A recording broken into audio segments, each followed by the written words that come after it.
Bapak, Ibu, saudara-saudari yang terkasih dalam Yesus Kristus, para sahabat novisiat Omi menyapa.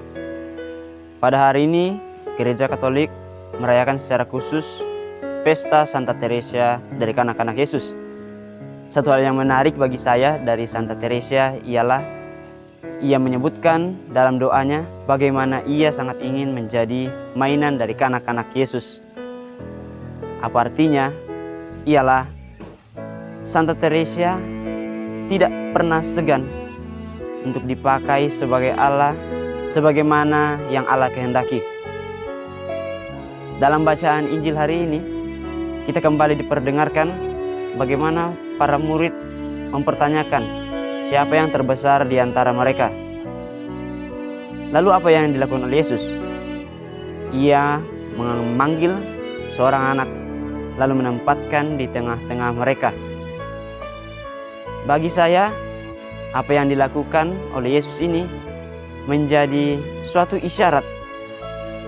Karena pada zaman dahulu, seorang anak tidak mendapat hak hukum di dalam sebuah negara, dalam sebuah tempat. Bahkan seorang anak sangat bergantung pada orang tuanya. Yang ingin dikatakan oleh Yesus ialah kamu tidak berhak menentukan siapa yang terbesar di antara kamu. Maka apa yang paling tepat ialah kita sebaiknya bertindak, bersikap kepada sesama, bahkan kepada Allah sebagaimana yang Allah kehendaki. Karena kita menerima bagian di dalam kerajaan Allah itu semata-mata karena anugerah dari Yang Maha Kuasa. Hanya kasih-Nya yang memampukan kita untuk mengambil bagian di dalam kerajaan-Nya.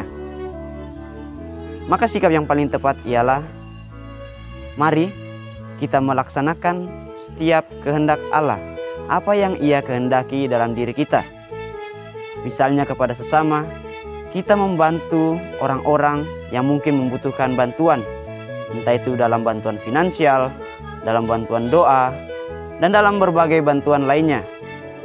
Lalu kita dari hari ke hari memperbaharui relasi kita dengan Tuhan, semakin mendekatkan relasi kita dengan Tuhan dengan melakukan devosi-devosi ataupun doa-doa yang disaranakan oleh gereja atas kita semua, sehingga kita mempunyai relasi yang sangat intim dengan Allah. Dan melalui kasih kepada sesama, kita pun senantiasa memperbaharui relasi agar menjadi nyatalah kerajaan Allah di dunia ini. Dan kita pastinya mendapat bagian dalam kerajaan Allah itu sendiri. Semoga Tuhan memberkati kita.